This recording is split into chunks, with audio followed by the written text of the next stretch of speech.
এই দেশটা উপহার দিয়েছিলেন ৭১-এ এই ফজলুর রহমান ভাইদের মতো মুক্তিযোদ্ধারা। কিন্তু এই লোকটাকে যেভাবে অপমান অপদস্থ করলো, ফজু পাগলা বলে, ফজলুর রহমান তার সমালোচনা করার মতো যোগ্যতা তাদের অনেকের নাই। ওই বাইরের এই ইউটিউবার বা সোশ্যাল মিডিয়া যারা, ঠিক আছে, ফাঁসিবাদের সময় আপনাদের ভূমিকা ছিল, এখন দেশে আসেন কেন? বাইরে থাকবেন আর এটা প্রোপাগান্ডা ছড়াচ্ছেন, এখন বিভিন্ন দেশের এজেন্ট হয়ে কাজ করছেন। এগুলো আমরা জানি। শিশু এবং বয়স্কদের বলা চলে যে সাইকোলজি একটু সমস্যা থাকে শিশু এবং বয়স্কদের, কারণ তারা অনেক ক্ষেত্রে অবুঝের মতো আচরণ করে। আমাদের প্রত্যেকের বাসায়ও বাবা মা আছে, আমাদের বয়স্ক আত্মীয় স্বজন আছে। ফজলুবের অনেক বয়স হয়েছে, কিন্তু তার এই দেশে যে অবদান, এই আজকে যে স্বাধীন দেশটায় দাঁড়িয়ে আমি কথা বলতে পারছি, আমি পরিচয়, এর আগেও তো আমি অন্তত পরিচয় দিতে পারছি যে আমি বাংলাদেশের লাল সবুজের পতাকার পাসপোর্ট ক্যারি করে বাইরে গিয়েছি, আমি বাংলাদেশের নাগরিক হিসেবে পরিচয় দিয়েছি। এই দেশটা উপহার দিয়েছিলেন ৭১-এ এই ফজলুর রহমান ভাইদের মতো মুক্তিযোদ্ধারা। তাদের ভুল থাকতে পারে, তাদের নিয়ে আমরা সমালোচনা করতে পারি, সেই বিষয়গুলো কথা বলতে পারি, কিন্তু এই লোকটাকে যেভাবে অপমান অপদস্থ করলো, ফজু পাগলা বলে, ফজলুর রহমান তার সমালোচনা করার মতো যোগ্যতা তাদের অনেকের নাই।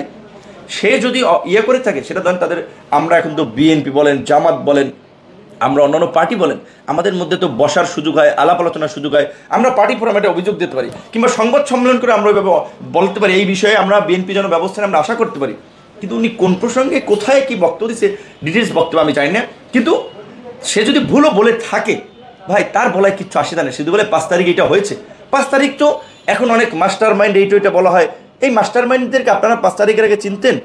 কোন মাস্টার মাইন্ডকে চিনতেন? কয়জনকে চিনতেন? আদালতেরও বারান্দায় দাঁড়িয়ে এই পুলিশের প্রিজন ভ্যানের মধ্যে থেকে আমরা হুঙ্কার দিয়েছি যে মানুষকে রাস্তায় নামার জন্য, যে হাসিনার পতনের জন্য ঐক্যবদ্ধ হওয়ার জন্য।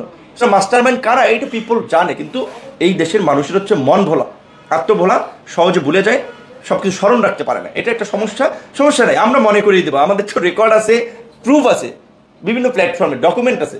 সো আন্দোলন আমরা ফ্যাসিবাদের জাতাকল থেকে মুক্তি পাওয়ার জন্য সকলে সম্মিলিতভাবে করেছি, এবং এই আন্দোলনের মধ্যে দিয়ে কার্যত বাংলাদেশ দ্বিতীয়বারের মতো আপনার এই পরাধীনতার শৃঙ্খল থেকে মুক্তি পেয়েছে, যেটা অনেকে বলে এটাকে দ্বিতীয় স্বাধীনতা। ইটস ট্রু, কিন্তু তাই বলে ৭১-কে আমরা অস্বীকার করতে পারি না, ডিনাই করতে পারি না, এবং ৭১-এর তুলনা কোনো কিছুতে নাই। ৭১ আমাদের অস্তিত্বের জায়গা। তো সেই জায়গা থেকে যদি ফজলুর রহমান ভাই বেফাস কিছু বলে থাকে, তার জন্য ফজলুর রহমান ভাইকে বিএনপি বলতে পারে এটার জন্য দুঃখ প্রকাশ করে। এর আগে দুদু ভাইয়ের একটা বক্তব্যে সে দুঃখ প্রকাশ করেছিল, বুলু ভাই দুঃখ প্রকাশ করেছিল।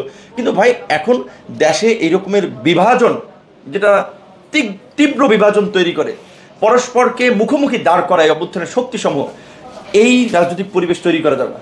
এবং এখন আমরা সবাই দেশে বসে রাজনীতি করতে পারতেছি। এখন আমার ভয় নাই যে আমাকে এই রাস্তা থেকে কেউ গুম করতে পারে, তুলে নিয়ে যেতে পারে, দরজা ভেঙে অ্যারেস্ট করবে।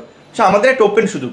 ওই বাইরের এই ইউটিউবার বা সোশ্যাল মিডিয়া যারা, ঠিক আছে, ফাঁসিবাদের সময় আপনাদের ভূমিকা ছিল, এখন দেশে আসেন কেন? বাইরে থাকবেন আর এটা প্রোপাগান্ডা ছড়াচ্ছেন, এখন বিভিন্ন দেশের এজেন্ট হয়ে কাজ করছেন। এগুলো আমরা জানি। ধরেন দেখবেন আপনাদের নিশ্চয়ই যদি পেছনে আপনার ইতিহাস মনে করেন, অনেকে নির্বাচনের আগেই তো বলেছিল অনেকে, সে এই ইউএসএ এই করে ফেলবে, সেই করে ফেলবে, হ্যাঁ এই স্যাংশন দিয়েছে, এইটা করেছে।